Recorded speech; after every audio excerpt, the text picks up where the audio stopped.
Cinderella. Oh, the little glass slipper. There was many years ago a gentleman who had a charming lady for his wife. They had one daughter only, who was very dutiful to her parents. But while she was still very young, her mama died, to the grief of her husband and daughter. After a time, the little girl's papa married another lady. Now, this lady was proud and haughty, and had two grown-up daughters as disagreeable as herself. So the poor girl found everything at home changed for the worse. But she bore all her troubles with patience, not even complaining to her father. And in spite of her hard toil, she grew more lovely in face and figure every year. Now the king's son gave a grand ball, and all persons of quality were invited to it. Our two young ladies were not overlooked. Nothing was now talked of but the rich dresses they want to wear. At last, the happy day arrived. The two proud sisters set off in high spirits. Cinderella followed them with her eyes until the coach was out of sight. She then began to cry bitterly. While she was sobbing, her godmother, who was a fairy, appeared before her. Cinderella, said the fairy, I am your godmother, and for the sake of your dear mamma, I am come to cheer you up, so dry your tears. You shall go to the grand ball tonight, but you must do just as I bid you. Go into the garden and bring me a pumpkin. Cinderella brought the finest that was there. Her godmother scooped it out very quickly and then struck it with her wand, upon which it was changed into a beautiful couch.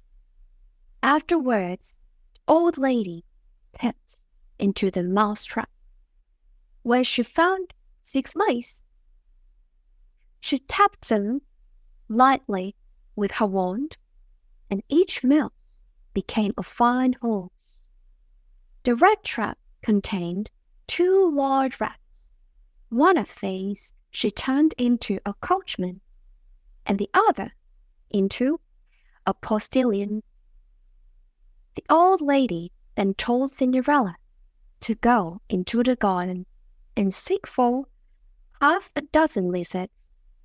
These she changed into 6 footmen, dressed in the gayest livery.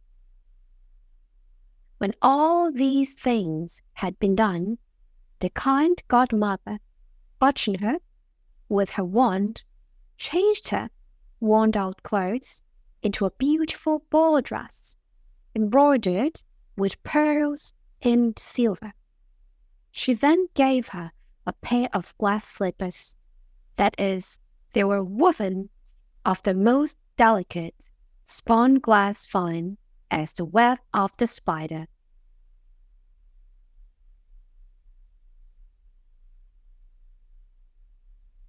When Cinderella was thus attired, her godmother made her get into her splendid coach, giving her a caution to leave the ball before the clock struck 12.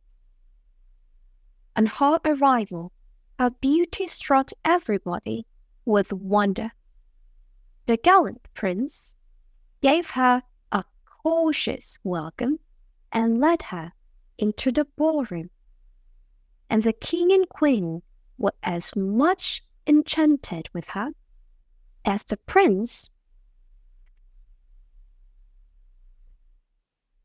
Conducted her to the supper table.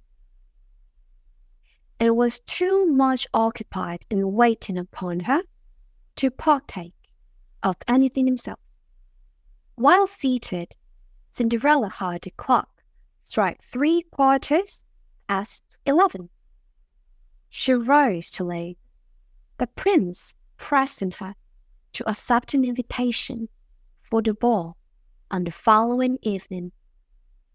On reaching home, her godmother praised her for being so punctual and agreed to let her go to the next night's ball.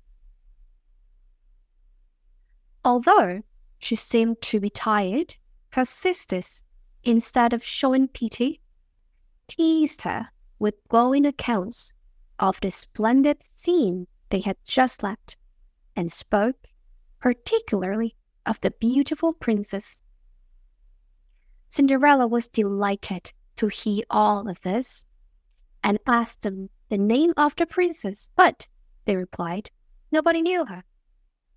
So much did they say in praise of the lady that Cinderella expressed a desire to go to the next ball to see the princess. But this only served to bring out their dislike of poor Cinderella still more, and they would not lend her the meanest of their dresses.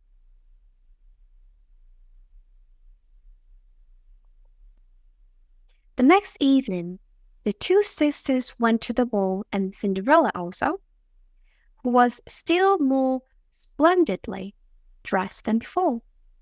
Her enjoyment was even greater than at the first ball, and she was so occupied with the prince's tender sayings that she was not so quick in marking the progress of time. To her alarm, she heard the clock strike 12. She fled from the ballroom, but in a moment the coach changed again to a pumpkin, the horses to mice, the coachman and postilion to rats, the footman to lizards. And Cinderella's beautiful dress to her old shabby clothes. In her haste, she dropped one of her glass slippers and reached home out of breath with none of her godmother's fairy gifts, but one glass slipper.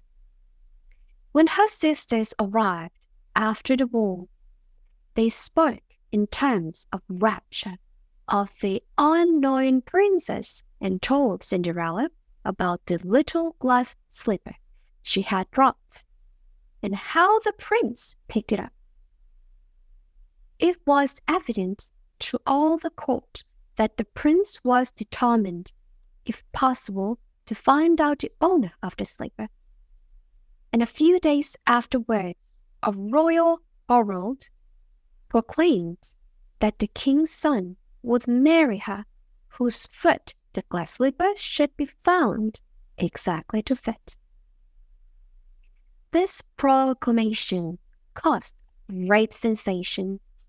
Ladies of all ranks were permitted to make trial of the slipper, but it was of no use. Cinderella now said, "Let me try. Perhaps it may fit me." It slipped on in a moment. Great was the vexation of the two sisters at this. But what was their astonishment when Cinderella took the fellow slipper out of her pocket. At the moment, the godmother appeared and touched Cinderella's clothes with her wand. Her sisters then saw that she was the beautiful lady that had met at the ball, and, throwing themselves at her feet, arranged for forgiveness. A short time after, she was married to the prince, to the intense gratification. A short time after, she was married to the prince, to the intense gratification of the whole court.